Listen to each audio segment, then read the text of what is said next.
ചിത്തിരയുടെ ഒടുവിൽ 30 നാഴികയും ചോതിയും വിശാഖം മുക്കാലും അടങ്ങുന്ന 2 നക്ഷത്രമാണ് തുലാം രാശി എന്ന് പറയുന്നത്. തുലാം രാശിയിൽപ്പെട്ടവർക്ക്, വിദ്യാർത്ഥികൾക്ക് പഠന സംബന്ധമായി തൊട്ടതൊക്കുമേ പൊട്ടിടും നനച്ചതെല്ലാമേ തെറ്റിയിടും.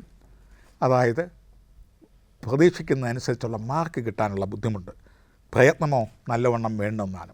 അപ്പം ഇരട്ടി വർക്ക് ചെയ്തെങ്കിൽ, പഠിച്ചെങ്കിൽ മാത്രമേ ശരാശരി ജയിക്കുവാനുള്ള മാർക്ക് കിട്ടത്തുള്ളൂ.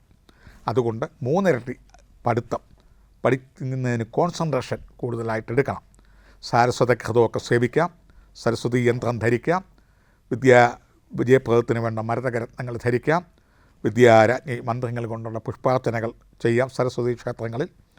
വിദ്യാർത്ഥികൾക്ക് ഈ വക കാര്യങ്ങൾ ചെയ്ത് മുന്നോട്ട് പോയി നല്ല നിലയിലുള്ള അഭിവൃദ്ധിയും എ ഗ്രേഡും ലഭിക്കാനുള്ള സാധ്യത ഈ വർഷമുണ്ട്. അതുപോലെ തന്നെ കുടുംബസ്ഥർക്ക് ഇണജീവിതത്തിൽ താല്പര്യം കുറഞ്ഞു വരുന്ന കാലവും, അതുപോലെ തന്നെ ചിത്തിര ചോതി വിശാഖം നക്ഷത്രത്തിൽ നിൽക്കുന്ന രാഷ്ട്രീയ സാമുദായിക പ്രവർത്തകർക്ക് ജനപിന്തുണ നഷ്ടപ്പെടുകയോ, അതുപോലെ തന്നെ അവിശ്വാസം വരികയോ, സമൂഹത്തിൽ സ്ഥാനമാനങ്ങൾ നഷ്ടപ്പെടുകയോ എല്ലാം ചെയ്യും. കൂടെ നിൽക്കുന്നവർ പോലും വഞ്ചിക്കപ്പെടേണ്ട രംഗങ്ങൾ വരും.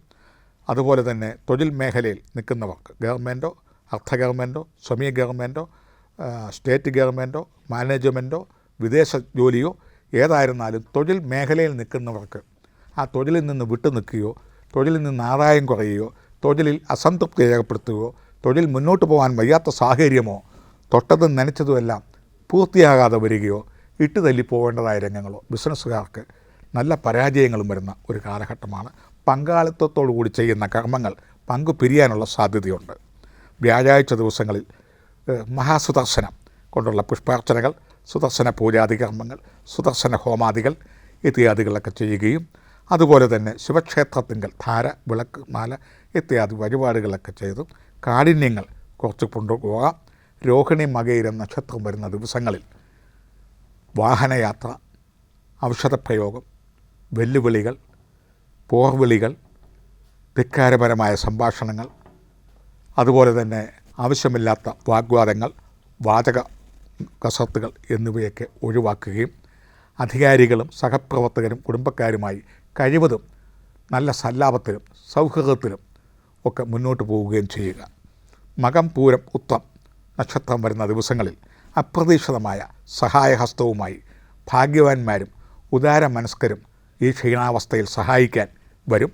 അത് തള്ളിക്കളയേണ്ടതില്ല. ഈ സമയത്ത് സഹായം നമുക്ക് അത്യാവശ്യമാണ്. ചിത്തിര, ചോതി, വിശാഖം നക്ഷത്രക്കാർക്ക് ഈ വളരെ വിഷമസന്ധിയിൽ വരുന്ന കാലയളവാണ്.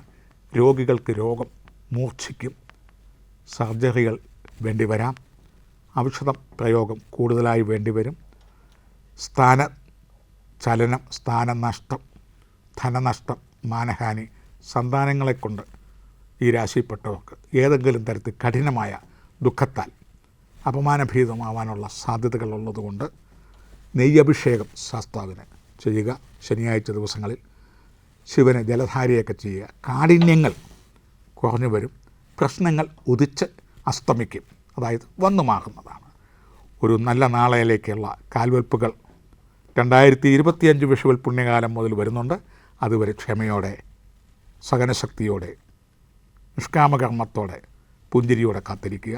വിഷമസന്ധികൾ നിറഞ്ഞ ഒരു വർഷമാണ്.